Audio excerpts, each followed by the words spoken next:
ഈ അടുത്ത് നമ്മളെ വിട്ടുപിരിഞ്ഞ ബോളിവുഡിലെ വലിയ സൂപ്പർ സ്റ്റാർ ധർമ്മേന്ദ്ര. അപ്പോൾ ധർമ്മേന്ദ്ര എന്ന് പറയുമ്പോൾ നമ്മുടെ മനസ്സിലോട്ട് ഒരുപാട് കഥാപാത്രങ്ങളും ഒരുപാട് സിനിമകളൊക്കെ വരും. അപ്പോൾ ഞാൻ ഇന്ന് നിങ്ങളോട് ഷെയർ ചെയ്യാൻ പോകുന്നത് നമ്മുടെ മലയാളത്തിലെ സൂപ്പർ ഹിറ്റായ ഒരു സിനിമയുടെ ഒരു റീമേക്കിൽ ധർമ്മേന്ദ്ര അഭിനയിച്ചതിനെ കുറിച്ചാണ്.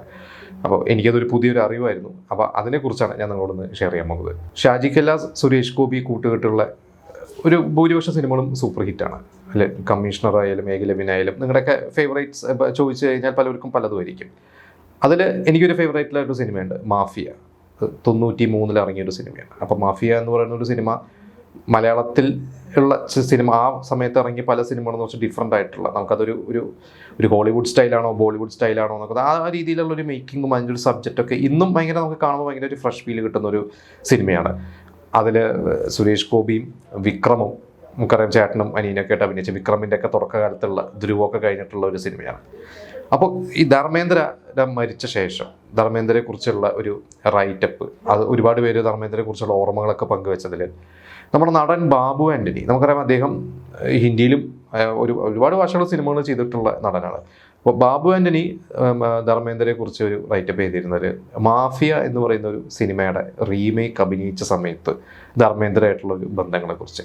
അപ്പോഴാണ് ഞാനൊന്ന് മൊത്തത്തിലൊന്ന് സെർച്ച് ചെയ്ത് നോക്കിയപ്പോഴേക്ക് മനസ്സിലായത് നമ്മുടെ മാഫിയ, മലയാളത്തിലെ മാഫിയ, അത് അൺഒഫീഷ്യലി എന്നാണ് അതിൽ എഴുതിയിരിക്കുന്നത്. ഞാൻ നെറ്റിൽ നോക്കിയപ്പോൾ അൺഒഫീഷ്യൽ റീമേക്കാണ്. അങ്ങനെ അതേപടിയുള്ള റീമേക്കോ കാര്യങ്ങളൊന്നുമല്ല. പക്ഷേ ഞാൻ എന്നിട്ട് ആ ഒരു സിനിമ ഒന്ന് ഏകദേശം ഒന്ന് കണ്ടു, കുറച്ചൊക്കെ കണ്ടു. അപ്പോൾ നമുക്കറിയാം മാഫിയ എന്ന് പറയുന്ന മലയാളത്തിലെ സിനിമ, അതിൽ ഒരു പോലീസ് ഓഫീസറായ ജനാർദ്ദൻ്റെ ക്യാരക്ടർ, ഒരു മൂത്ത സഹോദരൻ. ജനാർദ്ദൻ്റെ 2 അനിയന്മാരുണ്ട്. അതിൽ ഒരു അനിയൻ സുരേഷ് ഗോപി, ഒരു പത്രപ്രവർത്തകനാണ്. അദ്ദേഹം IPS ഒക്കെ എഴുതി നിൽക്കുന്നു. പിന്നെ കോളേജിൽ പഠിക്കുന്ന വിക്രം, പിന്നെ ഒരു സഹോദരി. അപ്പോൾ ഗൗഡ എന്ന് പറയുന്ന ആ ഒരു കൊടും വില്ലൻ, ഗൗഡയുടെ ഒരു ക്യാരക്ടറായിട്ട് പ്രശ്നങ്ങൾ സംഭവിക്കുന്നതും ജനാർദ്ദനെ കൊല്ലുന്നു. ഇത് ഗൗഡയുടെ അനിയൻ, വില്ലൻ്റെ അനിയനായിട്ട് ബാബുവന്നിയുടെ ഒരു കൊടും വില്ലൻ ക്യാരക്ടറുണ്ട്. പിന്നീട് ഇത് റിവെഞ്ച് എടുക്കണം, സുരേഷ് ഗോപിയുടെ ഒരു ക്യാരക്ടർ റിവെഞ്ച് എടുക്കണം, ചേട്ടനെ കൊന്നവരോടുള്ള റിവെഞ്ച് സുരേഷ് ഗോപിയും അനിയനായിട്ടുള്ള വിക്രമൊക്കെ റിവെഞ്ച് എടുക്കുന്നതൊക്കെയാണ്. ഹിന്ദിയിലേക്ക് പോയി കഴിഞ്ഞപ്പോൾ ഇതിൽ പോലീസ് ഓഫീസർ എന്ന് പറയുന്ന ഒരു അനിയൻ ക്യാരക്ടറും ധർമ്മേന്ദ്ര ചേട്ടൻ ക്യാരക്ടർ. ധർമ്മേന്ദ്ര ഒരു ആർമി ഓഫീസർ, അതായത് നമ്മൾ സുരേഷ് ഗോപി ഇതിൽ അനിയനാണെങ്കിൽ അതിൽ ചേട്ടനാണ്. അപ്പോൾ ഒരു ആർമി ഓഫീസറായിട്ടുള്ള ധർമ്മേന്ദ്ര അനിയൻ ആദിത്യ പഞ്ചോളി ചെയ്ത ഒരു റോളാണ്. അനിയനെ കൊന്നവരോട് പ്രതികാരം തീർക്കുന്നൊക്കെയാണ്. പക്ഷെ കുറച്ച് മാറ്റങ്ങളൊക്കെ, ചില സീൻസൊക്കെ അതേപടിയുണ്ട്. അതിൽ രാജൻ വിദേവിൻ്റെ ഒരു ക്യാരക്ടറൊക്കെ ഉണ്ട്. രാജൻ വിദേവിൻ്റെ ഒരു ക്യാരക്ടർ ഗൗഡയുടെ വീട്ടിൽ വരണം ബഹളം വയ്ക്കുന്നതും അതൊക്കെ ഏകദേശം ഒരേപോലത്തൊക്കെയാണ്. പിന്നെ എനിക്ക് തോന്നുന്നു ഏതോ ചില ഹോളിവുഡ് സിനിമകളുടെ ഇൻസ്പിറേഷൻ ആണെന്നൊക്കെ ഞാൻ ഇവിടെ വായിച്ചിട്ടുണ്ട്. ഈ പറഞ്ഞ ഒരു മാഫിയ എന്ന് പറഞ്ഞ ഒരു ഹിന്ദി സിനിമ. ധർമ്മേന്ദ്ര ശരിക്കും 90s ഒക്കെ എത്തിക്കഴിഞ്ഞാൽ അദ്ദേഹം ഓൾമോസ്റ്റ് ഈ പറഞ്ഞ മറ്റു താരങ്ങൾ ഷാറൂഖ് ഖാൻ, അമീർ ഖാനൊക്കെ പോലുള്ളവരൊക്കെ വന്ന സമയത്ത് ഇദ്ദേഹം അത്ര ഒരു താരമൂല്യത്തിൽ നിന്ന് മാറി എന്താ കുറവായിരുന്നു വന്നത് ധർമ്മേന്ദ്രയ്ക്ക്. ആ സമയത്ത് ഇറങ്ങിയ ഒരു സിനിമ അത് അങ്ങനെ ഭയങ്കര വിജയമൊന്നുമല്ല, പക്ഷെ ചെറിയ രീതിയിലൊക്കെ അന്ന് അത്യാവശ്യം ഓടിയൊരു സിനിമയും കൂടിയാണെന്നാണ് എനിക്ക് മനസ്സിലാക്കാൻ പറ്റിയത്. കാരണം ധർമ്മേന്ദ്രയ്ക്ക് അപ്പോഴേക്ക് തന്നെ അത്യാവശ്യം നല്ല ഒരു പ്രായമായിട്ടുണ്ട്. അപ്പോൾ സുരേഷ് ഗോപിയുടെ റോള് ധർമ്മേന്ദ്ര എന്ന് പറയുമ്പോൾ എനിക്ക് ആദ്യം ഒരു അത്ഭുതമായിരുന്നു. പക്ഷേ പിന്നീട് അവർ ആ കഥയിലേക്ക് കുറേ മാറ്റങ്ങളൊക്കെ വരുത്തിയത്. അപ്പോൾ ബാബു ആൻ്റണിയുടെ ഒരു ക്യാരക്ടർ തന്നെ അവിടെ ബാബു ആൻ്റണി തന്നെയാണ് ചെയ്തത്. അതെനിക്ക് ഭയങ്കര ഒരു എന്താ പറയുക, ഒരു ഇൻട്രസ്റ്റിംഗ് ആയിട്ട് തോന്നി. കാരണം നമുക്കറിയാം പൂവിന് പുതിയ പൂന്തന്നെ എന്ന് പറയുന്ന ഒരു സിനിമ ഇതേപോലെ തന്നെ ബാബു ആൻ്റണി വില്ലനായിട്ട് അഭിനയിച്ചിട്ടുണ്ട്.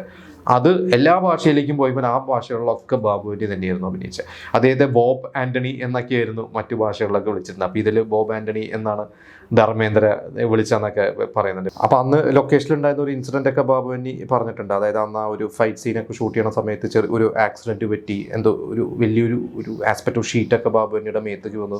അദ്ദേഹത്തിന് ഒരു ചോരയൊക്കെ വന്ന് ചെറിയൊരു ഇഞ്ചുറി സംഭവിച്ചപ്പോൾ ധർമ്മേന്ദ്ര ഹോസ്പിറ്റലിൽ കൊണ്ടുപോകാനൊക്കെ ധർമ്മേന്ദ്ര കൂടെ നിന്നതും, പിന്നെ അന്ന് ഷൂട്ട് മുടങ്ങണ്ടെന്ന് വെച്ചാൽ ബാബു ആൻ്റണി വീണ്ടും അഭിനയിക്കാൻ വന്നു കഴിഞ്ഞപ്പോൾ റെസ്റ്റ് ചെയ്യാൻ പറഞ്ഞതൊക്കെ. അപ്പോൾ ഭയങ്കര സ്നേഹത്തോടു കൂടി. അപ്പോൾ ബാബു ആൻ്റണി പറഞ്ഞത് നമ്മളൊക്കെ കണ്ടു വളർന്ന ഒരു ഷോലെ, നമ്മൾ ഒരുപാട് ത്രസിച്ച് നമ്മൾ സ്ക്രീനിൽ ആരാധിച്ച ഷോലെ എന്ന് പറയുന്ന സിനിമയിലെ ആ നായകനാണ് എൻ്റെ മുമ്പിൽ നിൽക്കുന്നത്, ധരംജി. അദ്ദേഹം എന്നോട് കാണിക്കുന്ന ഒരു സ്നേഹവും ആ ഒരു കെയറൊക്കെ ഭയങ്കര എന്താ പറയുക, ഭയങ്കര അത്ഭുതമായിരുന്നു, ഭയങ്കര സന്തോഷമായി എന്നൊക്കെ ബാബു ആൻ്റണി പറഞ്ഞിട്ട്. പിന്നെ അന്ന് PT ഉഷയ്ക്ക് അന്ന് സ്വർണ്ണമൊക്കെ കിട്ടി നിൽക്കുന്ന സമയത്താണ്. അപ്പോൾ ധർമ്മേന്ദ്ര പറഞ്ഞ PT ഉഷയ്ക്ക് ഞാനന്ന് ഒരു 50,000 രൂപയുടെ ചെക്കും ഒരു കത്തൊക്കെ അയച്ചിട്ടുണ്ട്. പക്ഷെ എനിക്ക് നേരിട്ട് കണ്ട് ഒരു കൈ കൊടുക്കാൻ പറ്റിയിട്ടില്ല. എൻ്റെ വക ഒരു അഭിനന്ദനം നേരിട്ട് കാണുമ്പോൾ പറയണം എന്ന് പറഞ്ഞ് പിന്നീട് വേറൊരു ഫംഗ്ഷന് വെച്ച് കണ്ടു കഴിഞ്ഞപ്പോൾ ഈ കാര്യം PT ഉഷയോട് ബാബു ആൻ്റണി പറഞ്ഞു എന്നൊക്കെ പറഞ്ഞിട്ടുണ്ട്. അപ്പോൾ എന്തായാലും ഈ പറയണ മാഫിയ എന്ന് പറയുന്ന ഈ ഹിന്ദി സിനിമ അത് യൂട്യൂബിലുണ്ട്.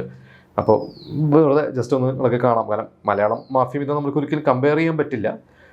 പേഴ്സണലി എനിക്ക് ഇഷ്ടപ്പെട്ടത് നമ്മുടെ മലയാളം മാഫിയ തന്നെയാണെങ്കിൽ ഇതിൽ വേറെ കുറേ മാറ്റങ്ങളും ഇതിൽ ആ അനിയൻ്റെ ക്യാരക്ടറിന് കാമുകിയും കുറേ സോങ്സൊക്കെ ആഡ് ചെയ്ത് അവർ വേറൊരു രീതിയിലോട്ടൊക്കെയാണ് അവരുടെ ഒരു ഇതിലോട്ടൊക്കെ ആക്കിയിരിക്കുന്നത്.